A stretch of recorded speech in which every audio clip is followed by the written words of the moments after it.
அனைத்து விவசாயிகளுக்கும் வணக்கம். நான் சுப்பிரமணியன், ருட்சோ பைடெக். இன்னைக்கு நம்ம பார்க்க போகிறது ரொம்ப முக்கியமான கிராப் கேபேஜ். இது வரைக்கும் நம்ம பார்க்கல. கேபேஜில் வரக்கூடிய கிளப் ரூட் டிசீஸ்ன்னு சொல்லுவோம், அதாவது வேர் முடிச்சு நோயின்னு சொல்லுவோம்.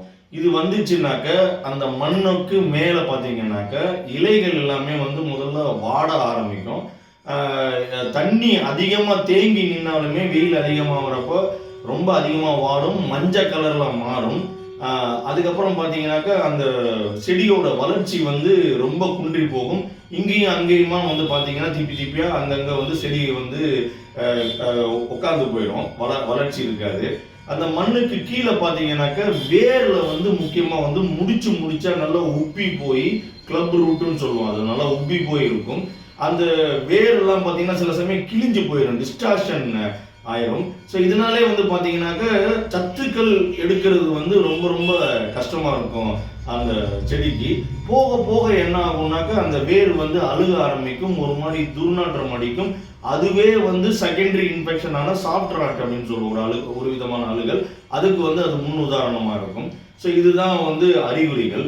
இப்போ இது எதனால வருது அப்படின்னு பார்த்தோம்னாக்கா முக்கியமாக மண்ணில் உங்களுக்கு அசிடிக் சாயிலாக இருந்தால், அதாவது பிஹெச் 7 கம்மி, ஒரு 5லேருந்து 6 அந்த ரேஞ்சில் குறைஞ்சி போச்சுனாக்க உங்களுக்கு அசிடிக் சாயிலில் அதிகமாக இருக்கும். முக்கியமாக இந்த கேபேஜ் மலை பிரதேசங்கள் இருந்தாலும் கண்டிப்பாக அசிடிக்காக தான் இருக்கும்.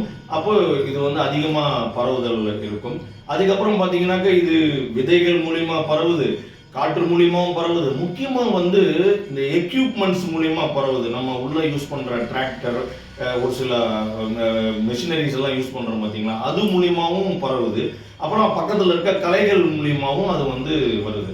சரிங்க சார், இப்போ இதெல்லாம் வந்துருச்சு, இதுக்கு என்ன தடுப்பு முறைன்னா, சார் உடனே கடைக்கு போங்க மருந்து வாங்கிடுங்க. இல்லை சார், மருந்துன்றது இப்போதான் கண்டுபிடிக்கப்பட்டது. சரிங்களா, இதுக்கு ஒருங்கிணைந்த பயிர் பாதுகாப்பு மெத்தட் இருக்கு. என்ன பண்ணணும் அப்படின்னாக்க, மண் அசிடிக்கா இருக்கும் பட்சத்தில் நம்ம சுண்ணாம்பு கொஞ்சம் கொஞ்சமா வருஷத்துக்கு ஒரு வாட்டி கொஞ்சம் கொஞ்சமா கொடுக்கலாம். ஒண்ணு.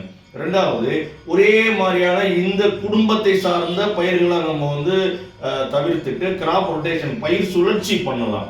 அதுக்கப்புறம் பார்த்தீங்கன்னாக்கா வயலை ரொம்ப சுத்தமாக வச்சுக்கணும், சுற்றியில் இருக்க களைகளை நம்ம எடுக்கணும். எந்த விதமான அந்நிய இல்லை புதுசாக ஒரு எக்யூப்மெண்ட்ஸை உள்ளே கொண்டு வரணுமோ, டிராக்டரோ எதுவாக இருந்தாலும் நல்லா கழுவிட்டு சுத்தம் பண்ணிட்டு உள்ளே கொண்டு வரணும். இதுக்கப்புறம் என்ன பண்ணாலும் இதை தாங்கி வளரக்கூடிய ரகங்கள் நிறையா அறிமுகப்படுத்தியிருக்காங்க. அதை நம்ம பயிர் செய்யலாம். இதுக்கப்புறம் பார்த்தீங்கன்னா நம்ம என்ன பண்ணலாம்னாக்கா அந்த விதையை நேர்த்தி பண்ணலாம். இப்போ விதை நேர்த்திக்கு பெஸ்ட்டு இந்த உலகத்திலே ட்ரைகோடர்மா நுண்ணுயிர் தான். அந்த ட்ரைகோடர்மா நுண்ணுயிர் மட்டும் இல்லாமல் கூட சூடோமோனாஸ், பேசிலஸ் சப்டிலிஸ் கொண்டது தான் நம்ம ருட்சோ பைடெக்கோட பிடிலிட்டி. இது 50 கிராம் பேக்கெட்டு. ஒரு ஏக்கருக்கு உண்டான தேவையான விதைக்கு நீங்கள் என்ன பண்ணலாம், இந்த 50 கிராம் பேக்கெட்டை பாதி எடுத்து அதை விதை நேர்த்தி பண்ணிடுங்க. அப்புறம் நாத்தா அப்புறம் அந்த நாத்து சீட்லிங் ட்ரீட்மெண்ட்னு சொல்லுவோம். நாத்தை முக்கி நடவு பண்ணலாம், இல்லை நேர்த்தி பண்ணலாம். அப்போ மீதி இருக்கிற 25 கிராம் அதை யூஸ் பண்ணலாம். அப்போ இது ஒரு 50 கிராம் வாங்கிக்கிட்டீங்கன்னா விதை நேர்த்தி, நாத்து நேர்த்தியும் நீங்கள் பண்ணிடலாம். இப்போ தாக்குதல் வர்றதுக்கு முன்னாடியே நம்ம என்ன பண்ணலாம், அடி உரத்தில் நம்ம பிடிலிட்டி ஒரு ஏக்கருக்கு 1/4 கிலோ போதுமானது. இதை நம்ம என்ன பண்ணலாம்னாக்கா, இது கிளப் ரூட்டு வேர் முடிச்சுல தான் இருக்கு. அதனால நம்ம முழுக்க முழுக்க ஸ்ப்ரே பண்ணா ஆகாது. எதிரி எப்படி இருக்கோ அதுக்கேற்ற மாதிரி நம்ம யுக்தி மாத்திக்கணும். இப்போ நம்ம ரூட் ட்ரென்ச்சிங் மட்டும்தான் பண்ணணும், வேர் சிகிச்சை. அப்போ நம்ம இதை என்ன பண்ணலாம்னாக்கா, ஸ்ப்ரேயரில் நாசில பிடிக்கிட்டு துருன்னு ஊற்றி விடலாம். இல்லை நல்லா 2 நைட்டு 4 நைட்டு ஊற வச்சுட்டு தேவையான அளவு தண்ணியோ இல்லை மணலோ எடுத்து நல்லா பெசரி விட்டு விசிறி விடலாம். இல்லை தூருக்கு தூர் வச்சு விடலாம். ட்ரிப்பு போட்டிருந்தீங்கன்னா ரொம்ப பெஸ்ட்டு, நல்லாவே கேட்டுரும். இப்போ இது வந்துச்சுன்னா நான் சொன்னேன் நடுவில் ஒரு பாயிண்ட்டு, சத்துக்கள் எடுக்கிறது ரொம்ப கம்மியாயிடும். எனக்கு இது வேரில் தான் பிரச்சனை இருக்கு. அப்போ நீங்கள் என்ன பண்ணலாம்னாக்க, நீங்கள் ஒரு டோஸு நம்ம பெர்டிலிட்டி ஏக்கருக்கு 1/4 கிலோ இதுவும் கொடுத்தீங்கன்னா, இது உங்களுக்கே தெரியும் 7 சத்துக்கள் இருக்கு, எடுத்து கொடுக்கும். அப்போ இந்த கிளப் ரூட் பெரிய பிரச்சனை. இந்த பிரச்சனைக்கு நம்மகிட்ட இருக்கிற இந்த பிடிலிட்டின்ற ஒரே ஒரு ப்ராடக்டே போதுமானது. ஆனால் நீங்கள் ஒருங்கிணைந்த பயிர் பாதுகாப்பு மெத்தடில் பண்ணீங்கன்னா நல்ல கண்ட்ரோல் கிடைக்கும், கூட பெர்டிலிட்டியும் கலந்துக்குங்க.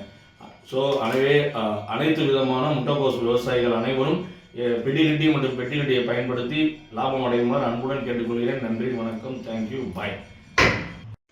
மேலும் விவரங்களுக்கு தொடர்புக்கு 6383233105 இணையதளம் www.rucchobiotech.com.